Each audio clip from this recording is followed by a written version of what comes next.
Hello, welcome all of you to another session on the Young Science Leader series, YSL series of the talk. Today with us, Dr. Charu Lata. She is a renowned plant molecular biologist based in Delhi.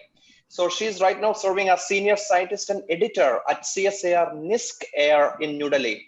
It's basically the publication wing of the CSIR. It's actually working with the science communication well-known National Institute in Delhi. Earlier, she worked as a scientist at CSIR National Botanical Research Institute in Lucknow, NBRI in Lucknow for quite some time, many years. And earlier, she worked as Inspire Faculty Awardee at National Research Center for the Plant Biotechnology. That is basically NRCPB in New Delhi, another prestigious national institute in New Delhi. She has PhD from NIPGR, that is National Institute of Plant Genome Research, and Jawaharlal Nehru University. So all the premier institutes in New Delhi, she has been working for her education as well as later for career. And of course, there are so many awards and honors, including Indian Academy of Sciences Associate in 2019, and SERB ECR in 2018, Women Excellence Award in 2014, and Indo-Australia EMCR Fellowship in 2017, INEA's founding member in 2015, INSA Young Scientist Medal in 2014, Outstanding Doctoral Thesis Award in 2013, NASI Young Scientist Gold Medal in 2012, and many more. And her research interests include plant biotechnology, abiotic stress, beneficial plant rhizobia interactions, and so on. And contributions include in several high-impact journals such as Journal of Experimental Biology, International Journal of Biological Macromolecules, and Nature Scientific Reports, and so on. Actually, our CV is really profound. And thank you so much, Dr. Charu, for accepting our invite and being part of our Young Science Leader series. And I also see that you have volunteered yourself for, mentoring a couple of students. So thank you for that too. I'm looking forward to hear your story. And over to Dr. Nitin. Nitin is going to be a co-moderator of this session. Good evening and welcome back to the another exciting session of Young Science Leader program. And on behalf of Young Science Leader family, I welcome Dr. Charu Lata. I request Dr. Charu to please go ahead with her presentation. We all are looking forward to see your exciting talk. Over to you, Dr. Charu.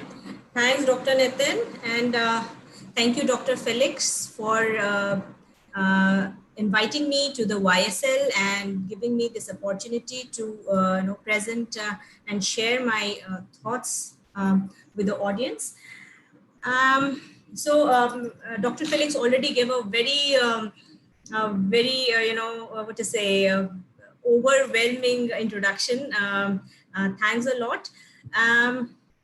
When I got the invitation from Felix as to be a speaker at YSL, and he also listed out some points on which I could speak, and there was a topic that is women in science. And since I myself am a woman and a scientist and a homemaker and a mother, I thought why not I should basically speak on this topic. And my talk as in the perspective of a career in STEM for women in India. So my talk title I thought to speak on can women have it all from the perspective of a career in STEM in India. And apart from, my talk basically centered around this theme, I would also be speaking about so many other things, about the positive influences that I have had during my research career, about teamwork, about mentoring. Also, I would give a glimpse of child psychology, basically, because and also about the role of teachers in a student's life. I would be speaking about all these things during this 30-40 minutes session. So to get started, basically, I'd start with my academic qualifications. It was already briefed out by Dr. Felix, but to again share. I did my BSc Agriculture from Assam Agricultural University, Jorhat, my MSc Agriculture in Molecular Biology and Biotechnology from GB Pant University of Agriculture and Technology, Pantnagar, and then my PhD from National Institute of Plant Genome Research and Jawaharlal Nehru University awarded the Doctor of Philosophy degree to me. And throughout my BSc, MSc, and PhD, I got distinction I managed to secure 8.5 and above. And in fact, in my BSc Agriculture, I was a merit scholarship holder and also a university gold medalist. And as far as my research experience is concerned, presently I'm a senior scientist at CSIR NISCARE, and also I'm editing two prestigious Indian journals. One is Indian Journal of Geomarine Sciences, another is Indian Science Abstracts. And other than this, I am also, carrying out my research and mentoring students. And then prior to this position, I was a scientist at CSIR National Botanical Research Institute, Lucknow, where I worked for more than 5 years.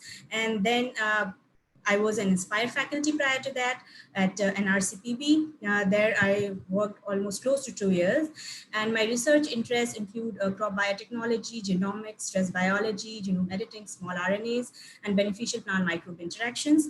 And I also was a visiting fellow at IPK Gattasleben and a visiting fellow at the University of Brisbane, University of Queensland, Brisbane, Australia for quite some time. So this is all about my, academic qualifications and research journey in GIST. But before that, to actually talk about my my life's journey as a research scientist, I thought it would be I would not do a justice if I not talk about my childhood, because it was my growing up years who actually shaped me for the person who I am today, actually. So so to start with, I was born in a middle class family to my parents, Dr. Praveen Kumar Gupta and Mrs. Anjurani Gupta. So my father was a government officer with government of Bihar, and my mother was a homemaker. Though she was a postgraduate in Sanskrit, but she chose to stay at home and look after the home and teach her children. And look after them. So this is it. And I have two younger brothers. They are all well settled in their lives, in their careers. And also, like, I was born in a very small town in Bihar. Muzaffarpur is known for its lychee cultivation. Now, why I'm talking about or telling about my life journey, where I was born and where I was brought up, it's because because still Bihar is considered a backward state of India, right? And when I was growing up, when I was a child, and at that time, giving education to a girl was never a priority in the society that existed at that time. And I belong to a family where, like, my paternal village actually got to see the electricity and Pakka Road only a decade ago, actually. And I distinctly remember whenever I used to go to our grandparents' place, we would cross, small river streams and paddy fields and sugarcane fields to reach our paternal home. So it was like that. And, I already told that it was never a priority to give education to a girl child. In fact, girls were expected to be an expert in cooking, an expert in home decor, in knitting and stitching and everything, but not to have a career, not to think about a career. They were married off at an early age. And in fact, I have a large extended family with 30 cousins, sisters and brothers. And most of my senior, like my older cousin sisters, they actually dropped out after high school or higher secondary and got married at an early age. So you can see that there were so many do's and don'ts for girl child, and they were not allowed to actually talk with boys even. So it was like that. But I'm highly indebted to my parents, who actually trusted me, who never doubted me, and they never discriminated between their children. I mean, I was given the same education that my younger brothers were receiving. I also went to a quad. I also went to a English medium school. I was allowed to go outside of home, outside of state, to pursue, my graduation and post graduation and PhD. And then I was also given a chance or choice to choose my own career, my own profession. And in fact, I am the first in my entire clan to have a regular position, a girl to have a regular position, that to a scientist. And there's so many firsts. In fact, I was also and the first girl in the family to actually marry a boy of her choice, an intercaste one. So this way, there's so many firsts in my life. And I'm super happy for my younger cousins also, who actually followed steps, and they're doing really well. They're well settled with high profile jobs, and they're super happy. So if my so what I think is, like, even if your life journey, or of your thoughts, or if it brings even a small positive change in someone's life, is it matters a lot. So I'm super happy that I can actually bring about some positive changes in someone's life.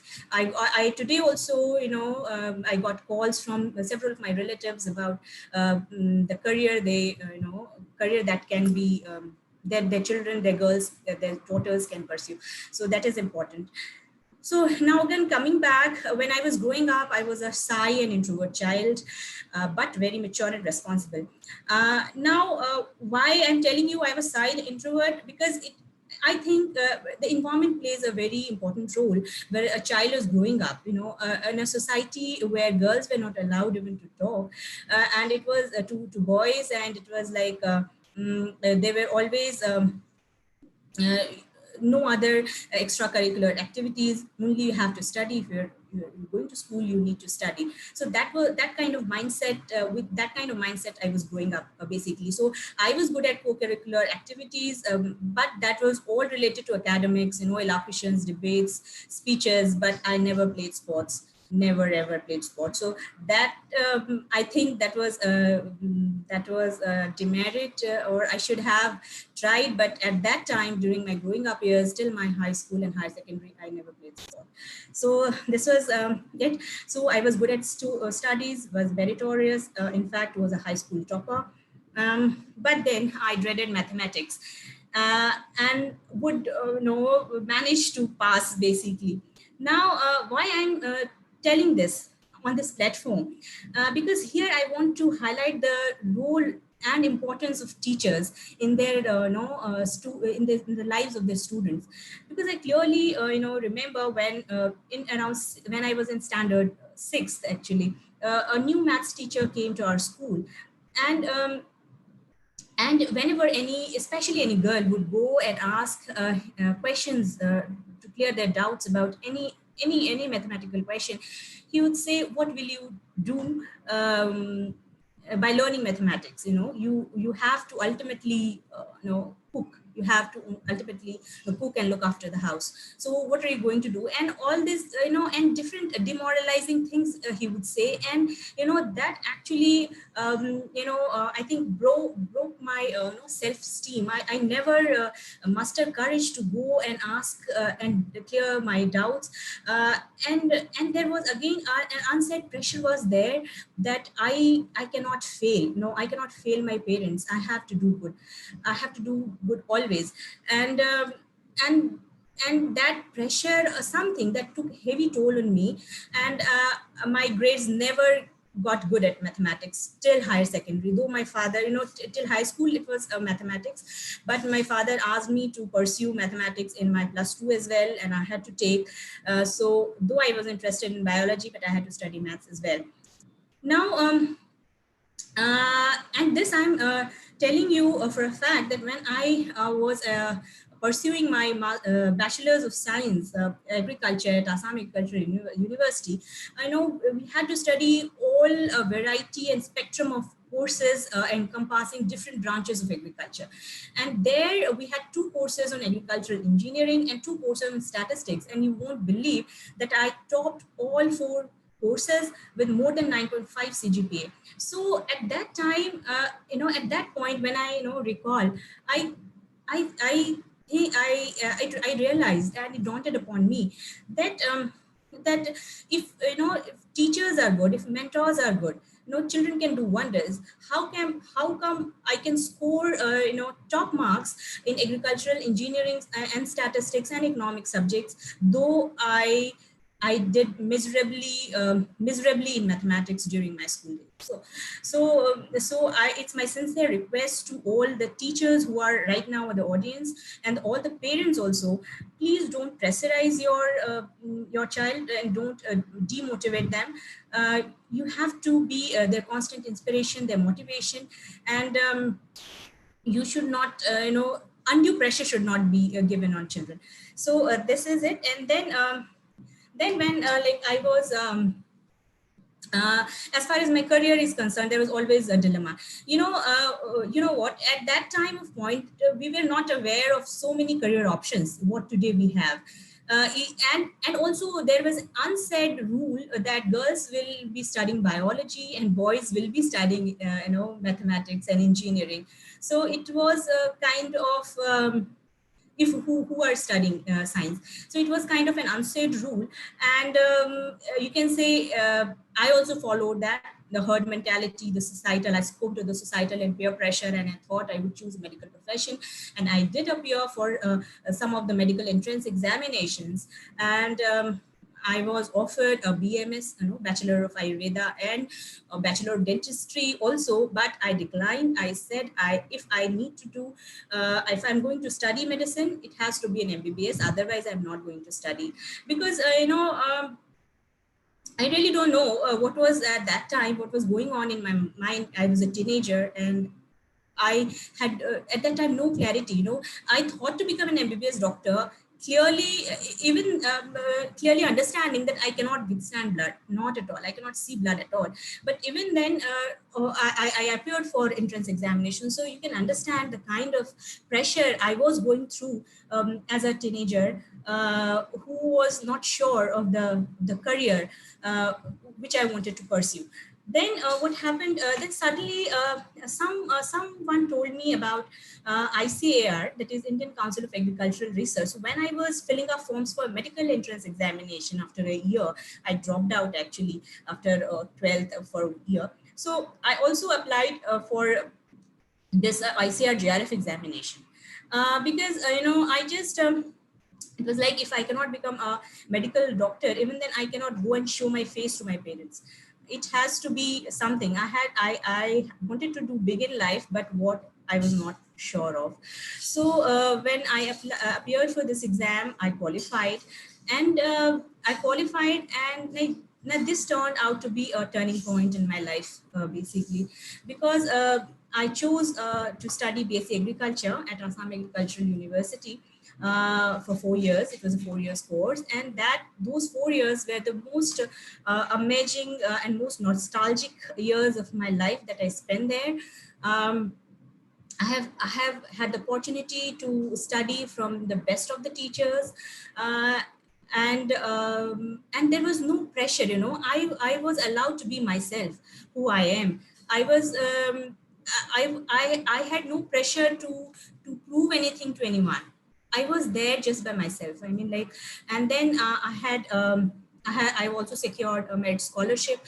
So, earning your first money to self-sustain yourself, it was such a great experience. I cannot describe in words, because I had to ask very little money from my parents to sustain my studies at Jorhat. So that was amazing. So the 4 years actually flew by, and in these 4 years I learned so many different subjects of agriculture, and then I also got more connected to nature. I would go to farmers field and see their problems and discuss with them and the solutions that I could offer to them. And there is one course there, that is a Rural Agricultural Work Experience Programs, RAWIC. So here, each and every student is attached to one farmer, and each student has to spend 6 months in a village, staying in a village. We need to stay in a village, and we were attached to a farmer, and we need to discuss and to see his problem, to solve his problems, and all that stuff. And that was such a wonderful experience, and that was in the last semester. The 8th semester was dedicated to Ravik program. So these 4 years, and with the excellent mentors that I had during my graduation, actually it was almost decided that I wanted to pursue research. I wanted to do post graduation in biotechnology. That was sure. So these 4 years actually flew very fast. So the Met Scholarship and the Memorial Awards and the gold medal, and so many new experiences. It was wonderful. And then apart from all these things, I also fostered long-term, personal relationships with so many faculties who I'm in touch with. And one of them is Dr. Basanti Borwa. She was a professor in the College of Home Sciences at that time, and I really looked up to her. I was mesmerized with her persona, the way she carried herself, the way she managed everything.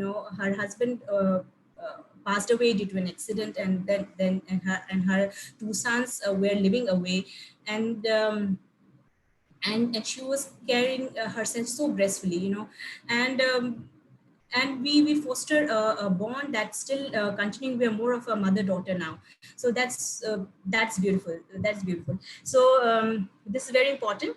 And then I qualified after my BSc Agriculture. I qualified for the common entrance examination conducted by JNU for a fellowship from Department of Biotechnology to pursue MSc Agriculture in any state university. So through that fellowship, I joined GB Pant University of Agriculture and Technology.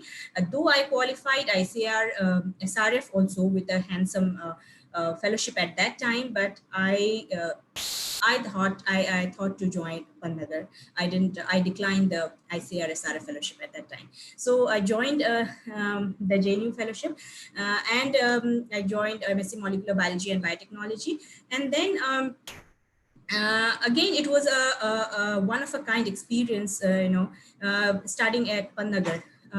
Because here I have had the chance to again get mentored by some of the finest and renowned agricultural biotechnologists. So one of them was Dr. Govind Krishna Garg, who also happened to my MSc supervisor. So he was the dean at that time of the College of Basic Science and Humanities, and he was so supportive and encouraging. And I remember that when I was in the first year of MSc, I caught hold of some summer internship programs by Indian Academy of Sciences, by JNCSR, and I think by NASI also. But I applied for JNCSR and ISC, and I got selected for both of them. And I need to join the internship program. And but the question was, that I was offered this internship at Tuberculosis Research Center. Now I was an MSc Agriculture student, and I was offered internship program at Tuberculosis Research Center in Chennai. And I was like in a dilemma that what shall I do? Shall I grab the opportunity and go there, or shall I decline it? So I went up to him and asked, and he was so positive. He said, Charu, you are right now you're doing masters only, so you never know what actually excites you. You do not know. So I think I would suggest you go and you see the lab culture, because that will be the first first-hand lab experience for you. Because in MSc also we had our project only in 4th semester, and I was at that time 2nd semester, so I really do not have any lab exposure. So he said you should definitely go, and you should then decide and chart out your path, that what actually you want to do in your in your career. So I said okay. And several of my batchmates and my seniors, they actually discouraged me to go and for this internship. They said, what will you go, or what will you do? We already have a project, you already had to do MSc dissertation at Pandagan. We have all facilities here. You should, prepare for your JRF examination. That will be more important. That will be important to pursue your PhD and all that stuff. But I said, no, I want to join. I want to experience. And again, I asked my father and he readily agreed. And I went on to join Tuberculosis Research Center as a summer internee for 2 months. And I have had the opportunity to work with Dr. Vanja Kumar, who was head microbiology at TRC at that time. And again, she was such a dynamic lady, and she also, and I'm still in touch with her. And she also influenced my life in so many ways. I could now there only I could understand that scientist. She was a scientist F, so I could see that all since it was Chennai, so she would come adorning gajra in her hair, and she would wear saris.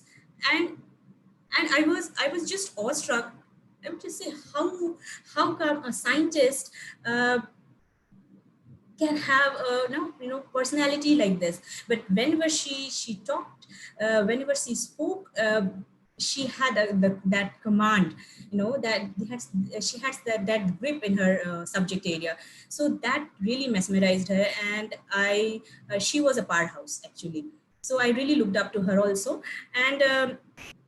And she wanted me to do PhD with her, but I didn't want to go to Chennai at that time. So anyways, I didn't went on to join PhD with her. But when I came back, I was almost a different personality, because in Chennai I used to live alone in a PG. I used to eat in the canteen for my breakfast and lunch, and for evening food. Actually, I'd go to restaurant and pack my foods or eat alone. So I did everything. So it was really a life changing experience for me. And then I came back, I appeared for the CSIR examination. And before my MSc results were out, I was already, the JRF was in my hand. So, and then, so I also had the bonus that I had the chance to do the internship. And then I also have the chance to do a PhD. So it was all that, but after the when I got the GRF, I filled up forms of all of major national institutes on plant science in India. But somehow again, I was in some kind of disillusionment was there, some kind of dilemma was there, that am I ready to do a PhD actually? I mean, like, it was again, it would be a constant, no, I have to put a constant effort to convince my parents again that please let me do PhD for again 5 years. And it was difficult. So, so though I filled up forms, I only appeared for interviews in 2 institutes in Delhi. And that too because like they were very close on 13th July and 15th of July at ICGB and NIPGR. And I didn't wait for the results. I never bothered to check the results. I thought if I would get selected, I would get the offer letter and then I'll think of. So I came back to my hometown in Ranchi. I was at my parents' place, and at that time my father asked, what do you want to do in your life? And I said, I really don't know what I want to do. And he said, then why don't you apply for lectureship in colleges? And I said, okay, I'll do that, because I wanted to do research and everything, but something was there that was holding me back. I really don't know what. And then just 2 days before, when I was about to join a college of Patna University as an ad hoc lecturer, I got a call from Dr. Manoj Prasad, a staff scientist at NIPGR, that would I like to join his lab as a PhD scholar. That I was selected in the NIPGR interview. And it was like, yes, I wanted to do it, because I think I was just waiting for that call. I don't know, but something changed and I said yes. And I went and asked my father that I have already secured a PhD position. Please allow me to go, and I want to to pursue PhD, and he said, okay, you go. So he's my PhD supervisor. So I was offered a very exciting project in his lab. It was on an underutilized and neglected crop that is foxtail millet, which is a poor man's crop, a naturally stress tolerant crop, and was not at all studied at that time. In fact, the genome sequence also was released only in 2012 when I completed after my, I was awarded my PhD degree. So it was like that. So during my PhD, I worked, I screened 170 foxtail millet germplasms collected from all across the India and from different parts of the world uh, to analyze for their drought tolerance mechanism. And I categorized all the 170 accessions into different classes, like tolerant, highly tolerant, sensitive, and highly sensitive, and then chose one of the highly tolerant cultivars for the transcriptome analysis, that is using suppression subtractive hybridization technique, because at that time NGS was not there. So in that particular technique, like we used to identify all the genes which are expressed at a particular time point, at a particular condition, in a particular tissue. So I did a comparative transcriptome analysis of foxtail millet at 2 time points at early and late stresses, and then one of the differentially expressed gene coded for a dehydration responsive element binding protein. So I went on to functionally characterize the gene, and since the sequence information was not available, I had to resort to all sort of very tough techniques. I did RACE, that is rapid amplification of cDNA ends, all kind of characterizations using GFP tagging for its localization in nucleus, or East2 hybrid assay for its transactivation domain. Then all kind of in silico analysis for its promoter and gene structure identification. And then, interestingly, I also identified an SNP in the gene, which was later developed into an allele-specific marker. Now, what is an allele-specific marker is like it can basically differentiate it, it actually differentiated between the tolerant and sensitive accessions by simply by looking at the gel with the presence or absence of a band. So that particular technology was used extensively by TNAU and other breeding institutes for screening and allele mining of the foxtail millet germplasm. So that was a breakthrough of the research of my doctoral research, actually. And during my doctoral study, I also have had the opportunity to visit IPK Gattisleben as a visiting research scholar for a month. I was invited to present a paper at the Keystone Symposia in USA. And out of my PhD work, I got 7 publications. And it was a great feeling. It was so exciting. And I was really looking forward to a career in research. And when I submitted my thesis, and at that time, for the first time, Departments of Science and Technology, Government of India actually launched the Inspire Faculty Award. That was the scheme that was launched for the first time to give break to young students who just submitted their thesis or are in early stages of their research career. So I applied for Inspire Faculty, and I was one among the 4 that were selected for the Inspire Faculty Award in Life Sciences, in Plant and Agricultural Sciences, basically, not Life Sciences, in Plant and Agricultural Sciences that year. And that includes Dr. Felix also, and then 2 more women researchers were there, and both of them are close friends. And I would proudly say that we all 4 who were from the first batch of Inspire Faculty awardees, we all are very good friends. At least I'm very good friends to all 3 of them, Felix and Jasmine and Hima. I'm in constant touch with all 3 of them. So it's amazing. And after that, Okay, now in my PhD also, like Manoj Prasad, my PhD supervisor, he's a constant source of inspiration. I'm still in touch with him, and I collaborate with him, and I work with him. And then another major influence was from Professor P.K. Gupta, Professor Pushpendra Kumar Gupta, who is a renowned geneticist in India, and he was luckily my examiner, my thesis examiner. And it was I cannot describe in words that how I felt when he came to take my Viva Voce examination. Uh, I used to study his books during my college and university days, and I met him in person. It was an out of the world experience to me, and I'm also again constantly in touch with him and take tips from him. So I think the mentor and mentee relationships are very important. Um, in fact, if you are in a research career, I think you should never forget your roots. You should never forget your mentors who actually played pivotal roles in shaping you up, because they are there to guide you. They are there to show the path. So that is very important.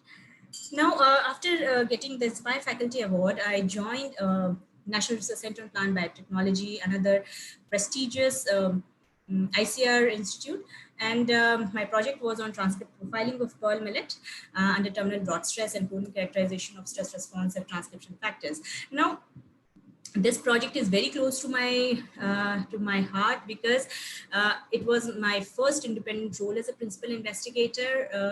I was like trying to establish myself as a researcher, and it gave me a break. That much needed break was given.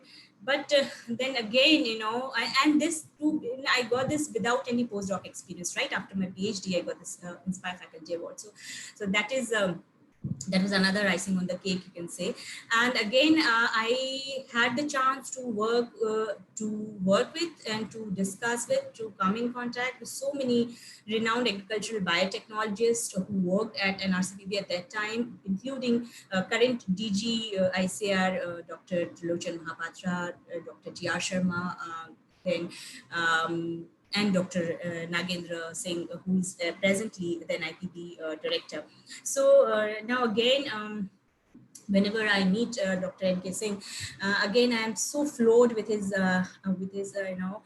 humble and down to earth nature, and it never appears that he is a director.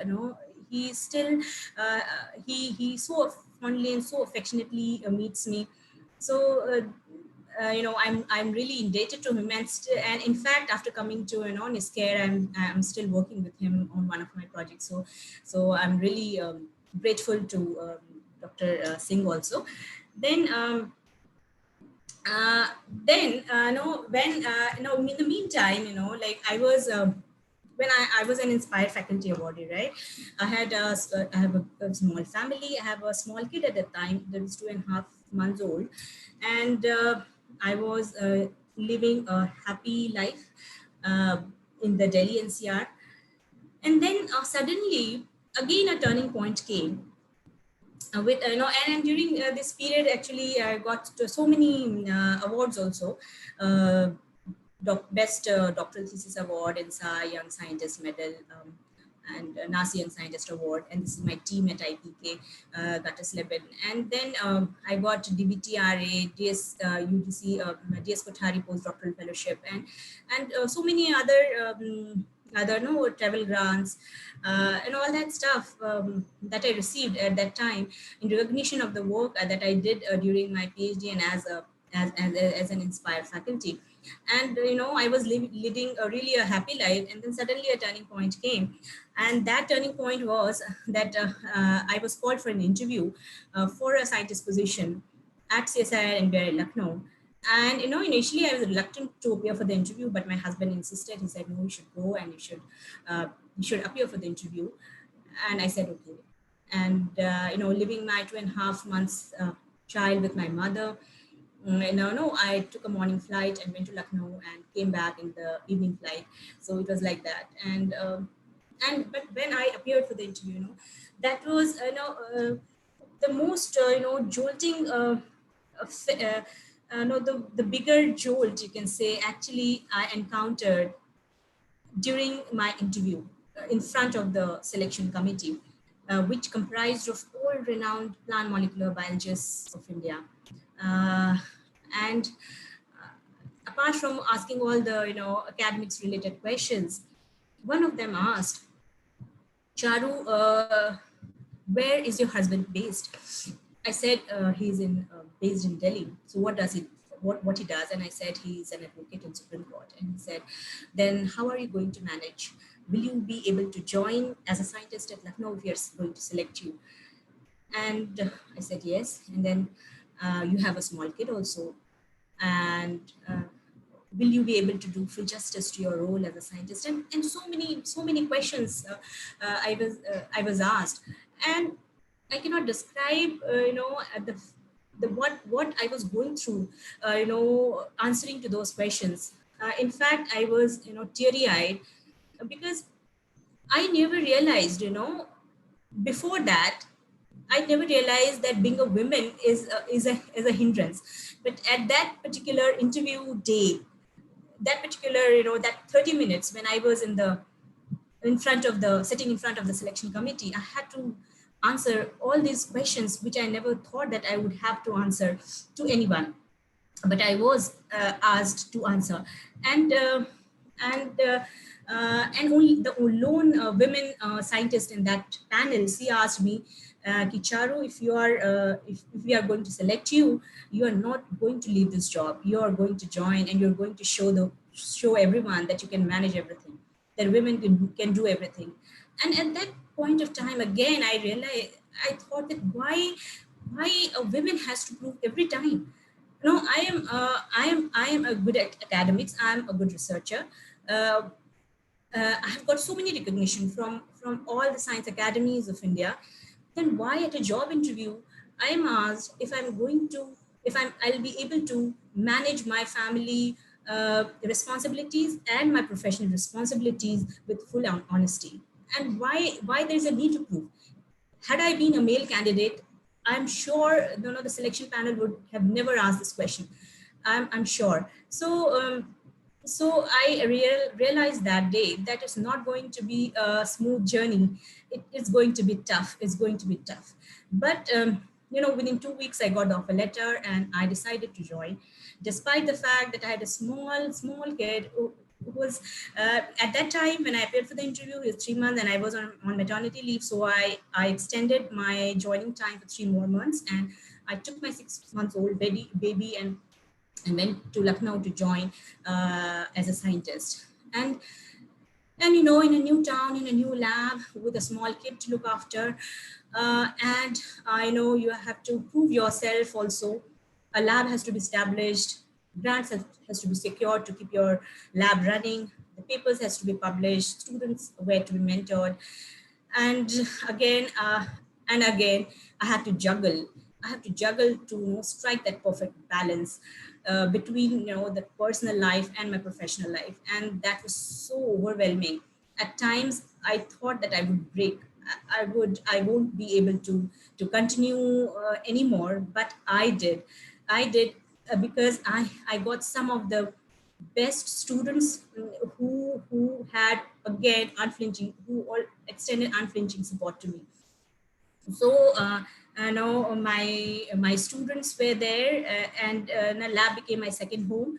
uh, and then on weekends or every 15 days I would rush to Delhi to be with my family here in Delhi. So it was I really cannot describe that period, uh, how I managed and what I managed, but I did. And my one first MSc, my first PhD student got her thesis awarded, so I'm super excited for her. But then, and during this time again, I went on to University of Queensland to be a visiting scholar at that time, uh, uh, and and then.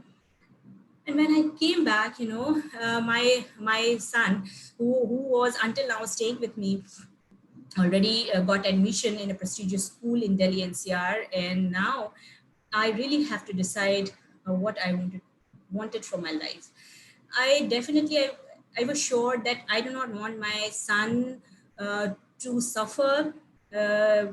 suffer in the sense like my husband also couldn't travel a lot, and I knew that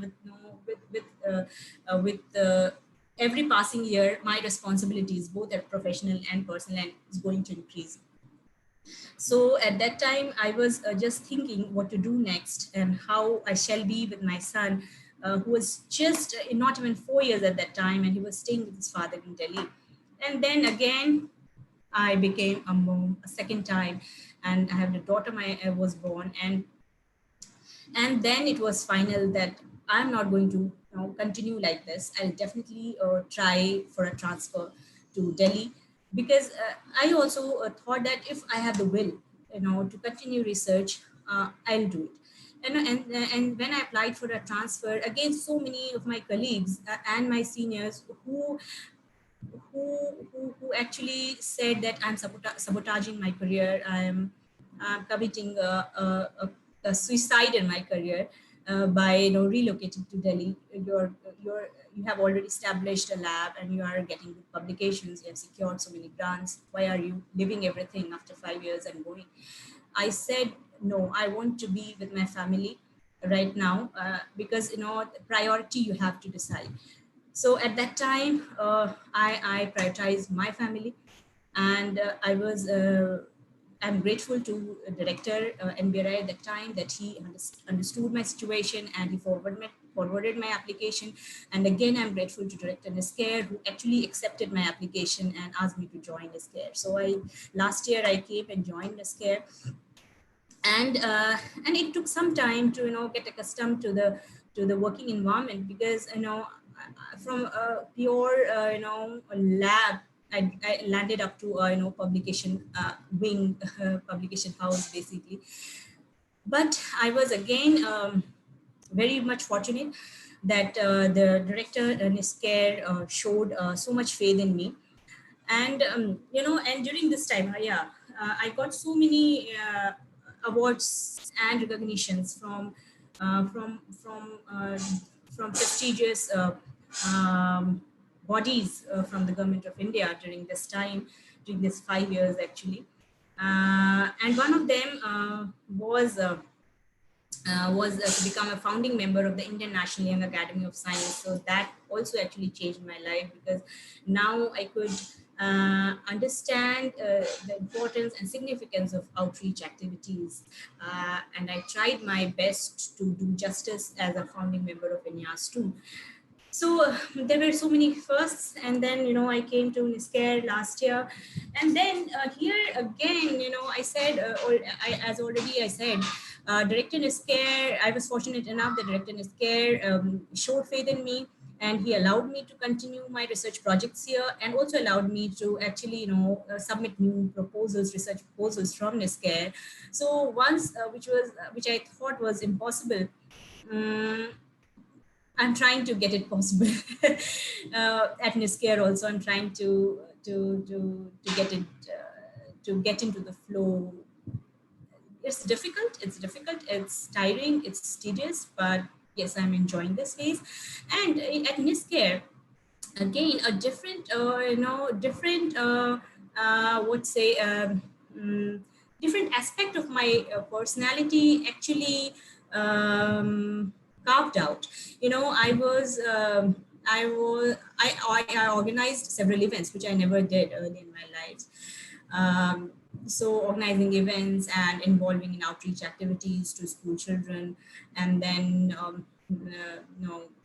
editorship of 2 reputed Indian journals, and then carrying out my ongoing projects, and mentoring my PhD students who are still working at NBRI, and then guiding another PhD student at Nisker in a totally different field, taking ACSIR classes, PhD courses in different subject areas, and mentoring. All are new to me. All are but all are new to me, but I'm learning a lot, and I'm really enjoying this phase of life, because I'm with my family, and I'm trying to do justice with my role as a research scientist also. So I'm trying my best, whatever I can do now. And I again at this care now, my present director, she's again a lady, and I really look up to her, the way she coordinates and she looks after the institute. So that is really mesmerizing, and I have a huge respect to her. And uh, and all these ladies, in my life, there's so many ladies who actually helped me to become what I am today. And I cannot forget the role of my mother, because when I was in Lucknow, I was trying to establish myself. My mother came, and she used to come and stay with me to take care of my small baby. So that the unflinching support that my parents extended to me uh, is like I am highly indebted to them. So now the mantra which I would like to share with all of you uh, is that you need to have that passion. Passion is very important for a career in research. You need to have the curiosity, the willingness to constantly learn, and then you also need to unlearn so many things. And you need to actually do not let negativity affect you. You need to be happy. You need to do hard work, and you need to have a positive thinking and to be surrounded with positive people. The negative peoples are going to bog you down. And then most importantly, you need to believe in yourself. That's very important. And last but not the least, you I would this I would basically this mantra I would give to all the young PhD scholars and research scientists, that never stop chasing your dreams. If there's a will, there's a way, and everything is going to fall in place. You just have to dream big and try to fulfill your dreams. That's it. Thank you.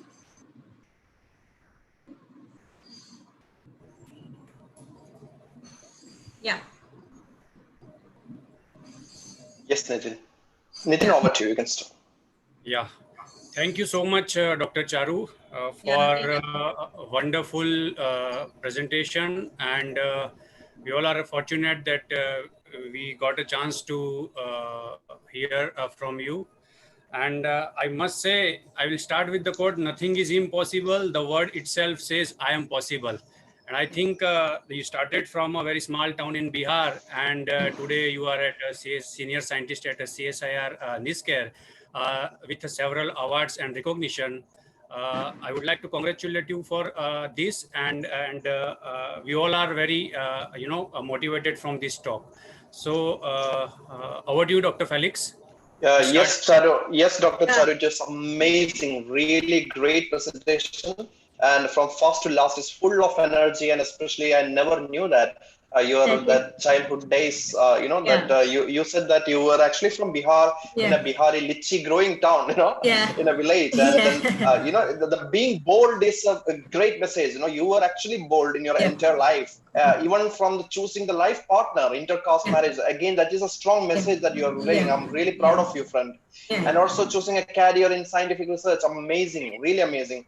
And Yeah. I really want to tell you that I have never met anyone in my life like you, being a young scientist, and associated with all the three national science academy, all the prestigious award you got, Indian Academy of Science Associate, inside young scientist, and NASA young scientist. It's not easy. Any of these award, it's really tough. And you did, of course, you are a founder member of INIAS as well. It's really amazing. I have no words to tell you that. So yeah, it's really inspiring for all of us. It's not just for the young scientists alone, for also for the students, and across the gender. It's not just that only the women are getting inspired. It's amazing, really amazing. And also your experience in in the interview. Again, I'm hearing for the first time in NBRI. Yeah. And Yeah. yes, that is actually the passive aggressive kind of questions. Somehow I feel that, okay, being a male, I'm part of the privileged sex. I never have to undergo this kind of questions. So that is an eye opener actually. Yeah. We really have to change our society and social Yeah. norms for gender equality. That's really, really interesting. And I also came to know that you are also Indian Academy of Science Summer Fellow, plus JNC ASF Summer Fellow. I am also same thing. During those days, I got selected for IASC plus JNC ASF. So I spent 2 summers in both of these places. And yeah, so that's amazing, really amazing. So, let us start with, some questions here. First of all, being all these three academies associates and Young Scientist Award winner, let us start from there, because I think that is a big achievement that you in your your profile.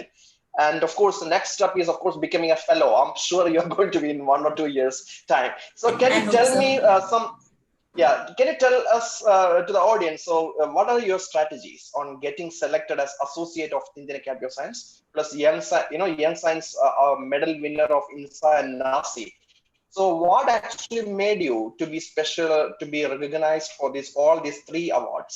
I think you are the only female or a male, I'm not sure, male maybe, but female, I have never seen anyone getting all these 3 things together in one shot. So yeah, over to you. Yeah. So thanks, Felix, for all the kind and nice words. But if you are asking about the strategy, I really don't follow any strategy. I didn't follow any strategy to get recognition from all the 3 academies of science. And I would basically give the credit to my PhD supervisor, actually, Dr. Manoj Prasad, who actually pushed me to apply for first for the NASI Young Scientist Award. He said you should apply for it. You're doing a great job. You have done some good work in a PhD. And you should apply for it. And at that time, I didn't even submitted my PhD thesis, and he asked me to apply for it.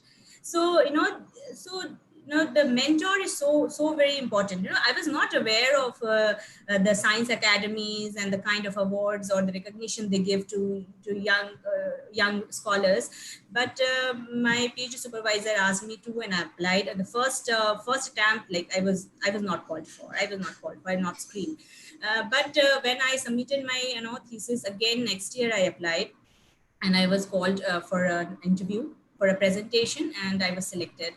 And then again, INSA also. Then since I got recognition, then the interest itself, emanated. I should look into different academies and what kind of recognitions they give. And then again, obviously, the encouragement from my PhD supervisor was I cannot express my gratitude to him for showing that faith in me. And I told, I didn't record 4 years I submitted my PhD thesis. I think that's still a record at NIPJ, that nobody has was awarded a PhD degree in 4 years. But he said that you should do, and you should gain your experience as a postdoc. Why you should not linger on as a PhD? You have already good publications, and now you should gain experience as a postdoc. That would be much beneficial for you, rather than continuing stretching your PhD. And that was important. And then ISC, though, I applied only when I was at NBRI for the associate SIP. And I was selected on the work that I carried out at NBRI. The NASI Young Scientist was actually based on my work, which I did in my PhD. But the INSA medal was during my Inspire work was also included in the citation. And the associateship is entirely on my NBRI work. Yeah. So it's like this. So there's no particular strategy. Nitin? Yeah. So I will take a first question from Bablin Kaur. Madam, I want to know, who is your inspiration? I said, no, I already showed so many photographs. So I named so many of them during my talk. All of them are inspiration to me. My faculties at Assam Agricultural Universities, all my faculties at GB Pant University, my PhD supervisor, my PhD examiner, my collaborators at NRCPB, my colleagues here. I actually take inspiration from everyone. whatever little thing I can learn from, I never discriminate that he's my junior or my student or anything. I should not take inspiration. I take inspiration even from my students. So it's like this. I get inspired from each and every one. Whatever good quality I can pick, I do pick up. Dr. Felix? Okay, I will take up a question from Dr. Kriti, and she's asking because you're from the lychee growing area and you're a plant molecular biologist. So, what is your outlook about the encephalopathy and hypoglycemia by eating lychee? So, do you eat lychee? That is the first part of the question. Yeah, today Second also part I is had that lychee. Today also I had lychee. I eat I lychee. love lychee, but yes, so these are actually the See, concerns. I do understand, but since I do not have an expertise in medical science, okay, I'm a plant biologist, plant molecular biologist, and frankly speaking, I still have never worked on any horticultural crop. I have always worked on cereals like rice and pearl millet, basically.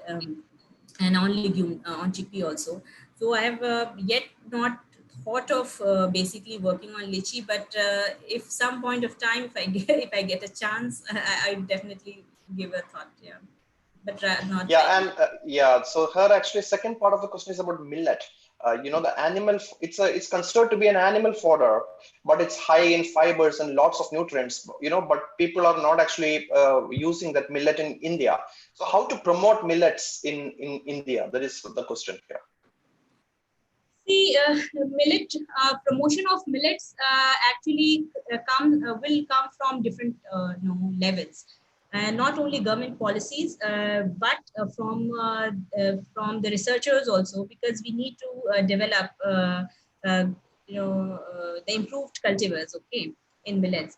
I worked on improving the terminal drought tolerance. When drought affects the pearl millet at its flowering stage, that affects it badly. There's more than 50% in losses there. So I worked on pearl millet on that aspect. But again, the most important or hindrance in actually getting popularity, millets getting popularized among the wider section, is some anti-nutrient factors are present in them. Mostly phytex are there. So if that and then rancidity is another. If you store it for a longer time, some off order you will find during storage. So basically these are some hindrances which actually is not promoting. Plus millet. So scientists need to work on reducing the phytate contents and also to basically reduce the rancidity. And other than this, some major government policy needs to be directed towards millet. Basically, some white paper should come to actually promote millet cultivation and commercialization. So that is important. Yes, Nitin. Yeah. The next question is from Tapan Kumar Sir. Madam, why ICAR does not give more emphasis for projects on applied research works in the field condition? Why ICAR doesn't give more focus to applied research? Yeah, works And mainly in the field condition.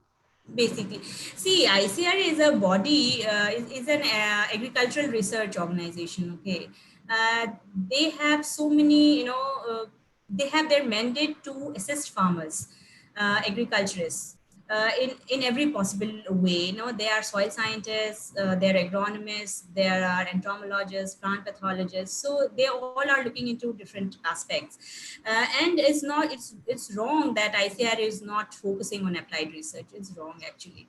Because several new institutes have come up. All centers have been converted into institutes like this. NRCPB has now become NIPB, National Institute on Plant Biotechnology. Then CRRI, that is Central Rice Research Institute, has now become National Rice Research Institute. So, and there, I personally know many young scientists who are doing tremendous work on applied genomics, applied biotechnology, genome editing also, transgenics also. So, and then the commercialization of the products are also post-harvest technologies. So ICAR is working on almost all aspects. So, and then if you are saying applied research, so CSIR also has a mandate, to assist farmers and industries, agricultural, agro-based industries. So, and CSIR mostly works on the applied aspect, but ICR is also working. It's not true that they do not focus on applied research. Thank you. Dr. Felix? Okay, Charu, because right now you are in associate with INISCARE and you are also an editor of many of this journal, and I'm really happy to see the Indian Journal of Experimental Biology has got very good impact factor. I mean, it's just starting, but still among the Indian journals, recent JCR says quite a nice, the impact factor. So as an editor, you have been now doing for last many months, I would say a year maybe. What is actually the message? Yeah, 1 year. What is the key message that you would like to relate to young researchers who are watching this show to improve their manuscript? And because you have been handling this manuscript so much, I would say. Yeah.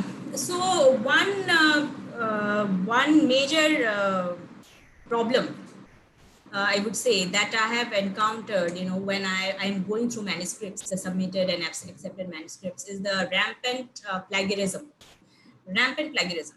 I don't know if you are submitting the same manuscript to an international journal, okay, to some good publishing house like Elsevier or Springer or Oxford, you will not plagiarize. You will fear to plagiarize.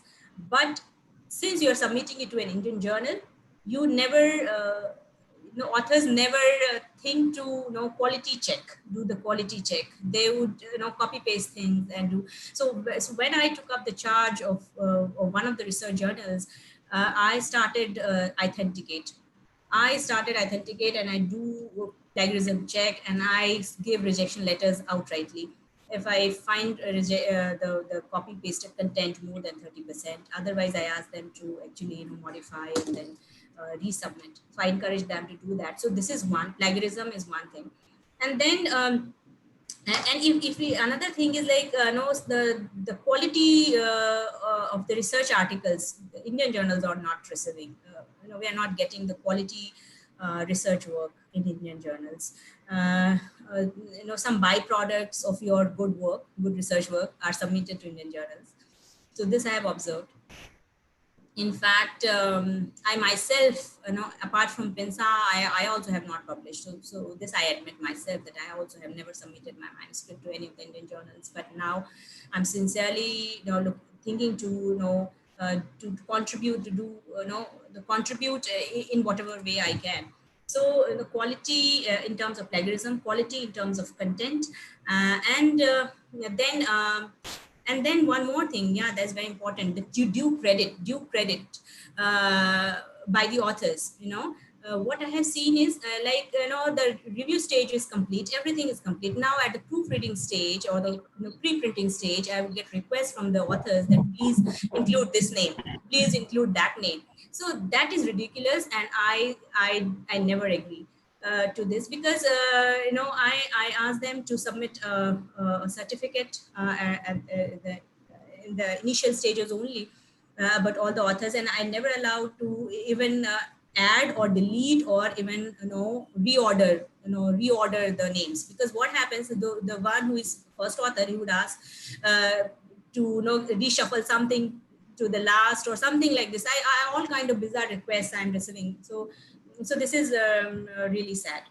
So these three things I have, and other than there are so many small things are there, but these three are major aspects. Yeah, for the benefit of audience, I want to add on plagiarism. I think UGC have made mandatory guidelines where all the government affiliated institutes or university, they have a software, for example, Turnip and all. So one can go with the, their institutes, and they will ask for this before submitting the paper. Yeah. You can go through these softwares. Yes, Nitin, you can pick up the next question. Yes. So the next question is from Minal Batra. She is asking, ma'am, give some advice to women in science, how to manage home and career both so effectively in life. See, I'm nobody to advise because I myself I'm trying to, I already said I'm trying to strike that perfect balance. But what I think is, you should have clear goals in your mind, what you want to achieve. And since you have asked this question, I would like to quote my MSc supervisor, Dr. Govind Garg. When when I went up to him and asked about my dilemma about that summer internship, at that time he also gave me a very good piece of advice. He said that you should do your work, and you should never think about the fruits. Everything will fall in place, and whatever everything has its own importance. Your family, your career, marriage, kids, everything is important. So if you are aiming, if you are striving for something, you go ahead with that, in that flow, and everything will fall in place. They'll find your own course. So that is important. And you should I myself, I left my flourishing lab at NBRI and came and joined Scare. But then what I found here, again, I'm really happy with the kind of work I'm getting, and uh, I'm also able to continue my research. So I'm really super happy. So this is the thing. um, you are the one, who can, who have to actually manage both things. And what I and ask for help is one of another important advice I would like to give you. Ask for help from your immediate family members, from your husband, from if you can hire a maid, you can hire a maid for your kid. If you want to put them into a daycare, please put them into daycare. You should not be ashamed of, or should not be fearful of, that your children will not be taken care of in daycare. You are at some good daycare facilities, at least in Delhi NCR. My son also goes to a daycare, and my daughter is looked after by a maid. And then my husband is always there to to play the role of a caregiver. He's always there. Whenever I have some important talk, presentations, or I have to go out of town. In fact, I was in Australia for 3 months, and my son stayed with his father for those 3 months. And then my mother pitched in, and she was there for the entire 3 months to look after him. So I was sure from from my son's point of view that he'll be uh, really taken care of very well. So what I think is, asking for help never makes you small. Ask for help. That is important. Dr. Felix?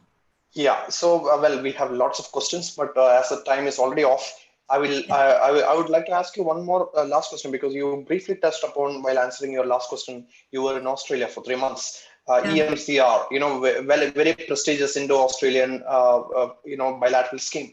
So, could you please share your experience and how did you apply, and when would be the call for that? And because we have a lot of young scientists who is going to watch who is watching this video live. So yeah, maybe share a couple of things about this EMCR program. Yeah.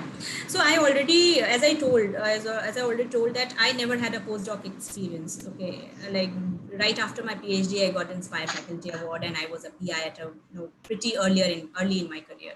So I always wanted to have a research experience in some foreign lab. And this I also have experienced, that still the mindset is, even if you are a very very good researcher, if you are even publishing good papers, you need to have a foreign tag. I don't know why, but this is the harsh reality. Because wherever I appeared for a job interview, I was asked if I have a postdoc experience, and if I said no, it was a negative sort of thing on my CV, or maybe I faced less mark than others. I think so.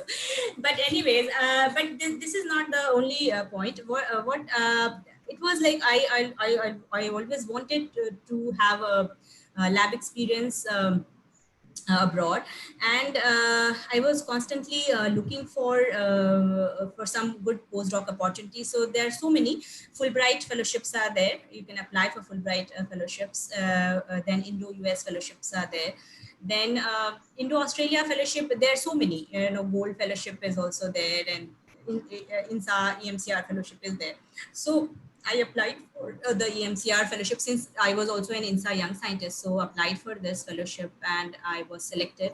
So you need to actually constantly, check the websites for all the updates.